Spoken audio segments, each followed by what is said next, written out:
more than 10,400 square meter আছে কিন্তু কাউন্সিলৰ অধিকাৰ তাত মোৰ অধিকাৰ নাই কোনো অধিকাৰ নাই ইয়াত কোনো মালিক নাই বুলি নকয় এইটো কাউন্সিলৰ মালিক নাই এইটো মই বেয়া পাইছো ইয়াত কোনো মাটি অধিকাৰ নাই বুলি কোৱা না আমিও কৈ আছো কাউন্সিল কিমান মাটি খালি পৰি আছে 10,400 স্কুৱেৰ কিলোমিটাৰ খালি পৰিছে এতিয়া আপোনালোকে মাটি কৰিছে লৈ ল'ব নেকি এইটো নহয় না এইটো নহয় না নিয়ম মতে ক'ব লাগে মই নিয়মৰ পৰা ইয়াত লিখি কৰি আছো আপোনালোকে কি আপুনি ইমান জানে দিলে মাটি মালিক কোনো নাই বুঝে কাউন্সিলৰ মালিক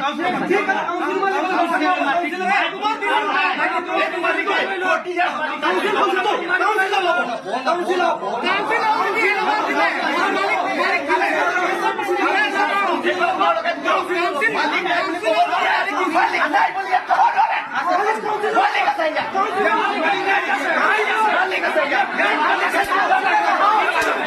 কাউন্সিলৰ মালিক